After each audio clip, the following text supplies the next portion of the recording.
Гласот на Америка на македонски. Преку една деценија вашиот прозорец кон САД. А сега, директно од студиото во Вашингтон. Добро вечер, ова е Newsflash, ТВ журналот на Гласот на Америка на македонски, а јас сум Јулија Велковска. Дневникот на Бин Ладен открива планови за терористички напади и покажува дека комуницирал со други терористи. Во САД пак јужните сојузни држави се подготвуваат за поплавите што ги носи Мисисипи. Следи блокот вести. Во белешките на Бин Ладен има планови за терористички заговори и покажуваат дека тој комуницирал со други терористи, наведуваат американски официјални лица. Говорејќи под услов да останат неименувани, тие откриваат дека дневникот на Бин Ладен содржал и детали за доктрината на Ал-Каида, потенцијалните цели на нападите и како да бидат нападнати. Бин Ладен заговарал напади врз американскиот железнички систем и пишувал за важноста да се нападнат САД. Излевањето на Мисисипи и натаму се заканува на градовите на југот на САД, а некои области во наредните денови очекуваат рекордни нивоа на водата. Досега се евакуирани илјадници жители во неколку сојузни држави. Поплавите ги предизвикаа пороните дождови и топењето на снегот. Председателот Барак Обама прогласи вонредна состојба за Мисисипи.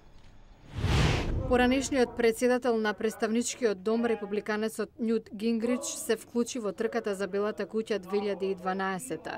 Во известувањето објавено преку Твитер, Гингрич е убеден дека тој е кандидатот што може да ги врати САД во ситуација во која редовно би се отварале работни места, а би имало и вистинска безбедност и балансиран владен буџет.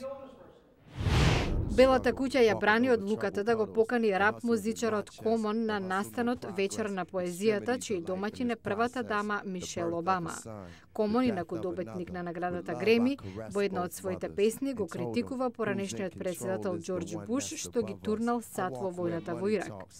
Портпаролот на Белата куќа Џеј Карни кажа дека председателот Обама не поддржува некои од текстовите на раперот, но дека го почитува неговиот ангажман да ги заинтересира децата за поезијата, за да избегнат, како што вели, негативно улично влијание. Од плейоф над преварите во NBA, Мајами се пласира во финалето на источната конференција. Двејн Вејд со 34 и Леброн Джеймс со 33 поени ќе осигураа победата над Бостон од 97 спрема 87. Оклахома го совлада Мемфис со 99 спрема 72 и сега води со 3 спрема 2. Рекордни поплави во САД по излевањето на реката Мисисипи. Погодени се стотици градови, илјадници лица се и натаму раселени, а во продолжение прилог за мало градче каде во теке евакуација. Пријателите и роднините на Джоан Паркс си помагаат да ги спакува најважните работи од домот во Виксбург. Поплавата во ова градче во Мисисипи нарасна за половина метар последните 24 часа и може да допре до незината куќа. Ова е едно од повисоките места во градот. Јас и другите немаме осигурување од поплава, бидејќи областа не се сметаше за ранлива на поплави. Виксбург е подигнат на местото каде реката Јазу се влева во моќната Мисисипи. Туристичка атракција, историско место од граѓанската војна. Сега се бори против критично високите нивоа на Мисисипи, 16 метри, а наредната недела прогнозата е и до 17,5. 70-годишниот Винстон Холман тука го минал целиот живот. Водата никогаш не била волку надојдена. Се надевам дека никогаш повеќе нема ни да биде. Властите проценуваат дека ќе бидат поплавени околу 1000 домови. Во куќата на 60-годишниот поп Макдоналд водата е веќе висока 1 метар. Ке работам на поправка сигурно неколку месеци. Штетата е видлива, голема. Джоан Паркс го прославува 61-виот роден ден, подготвувајќи се да замине од домот во кој живее уште од 14 годишна возраст. Треба да одлучи што ќе спаси од спомените, а што не. Тешко е кога знаете дека не ќе може да зачувате многу. Да се замине е тешко, но да се остане не е решение. Американскиот центар за контрола и превенција на болести дава страутна статистика. Стапката на дебелина кај децата во САД тројно нараснала последниве 30 години. Едно на секој 5 деца на возраст од 6 до 19 години има вишок килограми. Еве како против проблемот се бори едно основно училиште во Вашингтон. So I can have spinach and what? Who can give me one combination? Spinach and Diego. Трето оделенци на час по математика во јавното основно училиште Айви Стоукс. Децата на 8-9 годишна возраст учат како да креираат множества чии елементи се видовите на храна. Учителка им е Хана Чен. Ја инкорпорираме храната во различни видови комбинации. Пица, например, комбинираат дали ќе биде со шунка, сирење или печурки.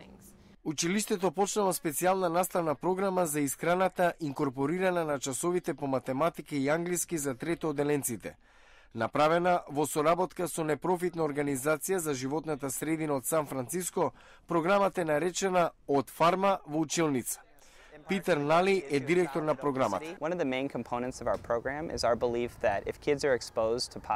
Кога децата во редовната настава добиваат позитивни информации за здрава исхрана, тоа ќе има големо влијание на долгорочен план. Макеша Даи е главна готвачка во училиштето. Готвиме по рецепта, со здрави состојки. Учениците добиваат храна како дома, а оние кои дома не се хранат здраво, тука добиваат здрава храна. Училиштето ги купува продуктите од локалните пазари, но има и своја градина каде учениците како Еиша Симс се грижат за растенијата.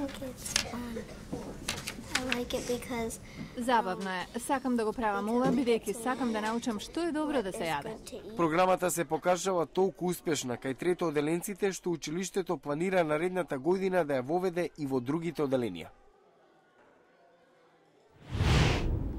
А во утрешната емисија по убиството на Бин Ладен, дали железничкиот сообраќај во САД е најранлив на терористички напад? Гледајте утре во Ньюсфлеш.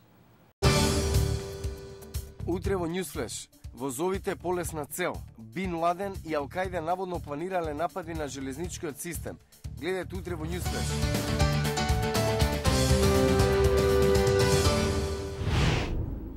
Од студиото во Вашингтон го гледавте Ньюсфлеш на Гласот на Америка на македонски, а со вас во оваа емисија беше Јулија Велковска. За најново од САД и светот продолжите да не следите на нашата веб страница glasnaamerika.com. Ви благодарам на вниманието, имајте пријатна вечер и гледајте ни утре.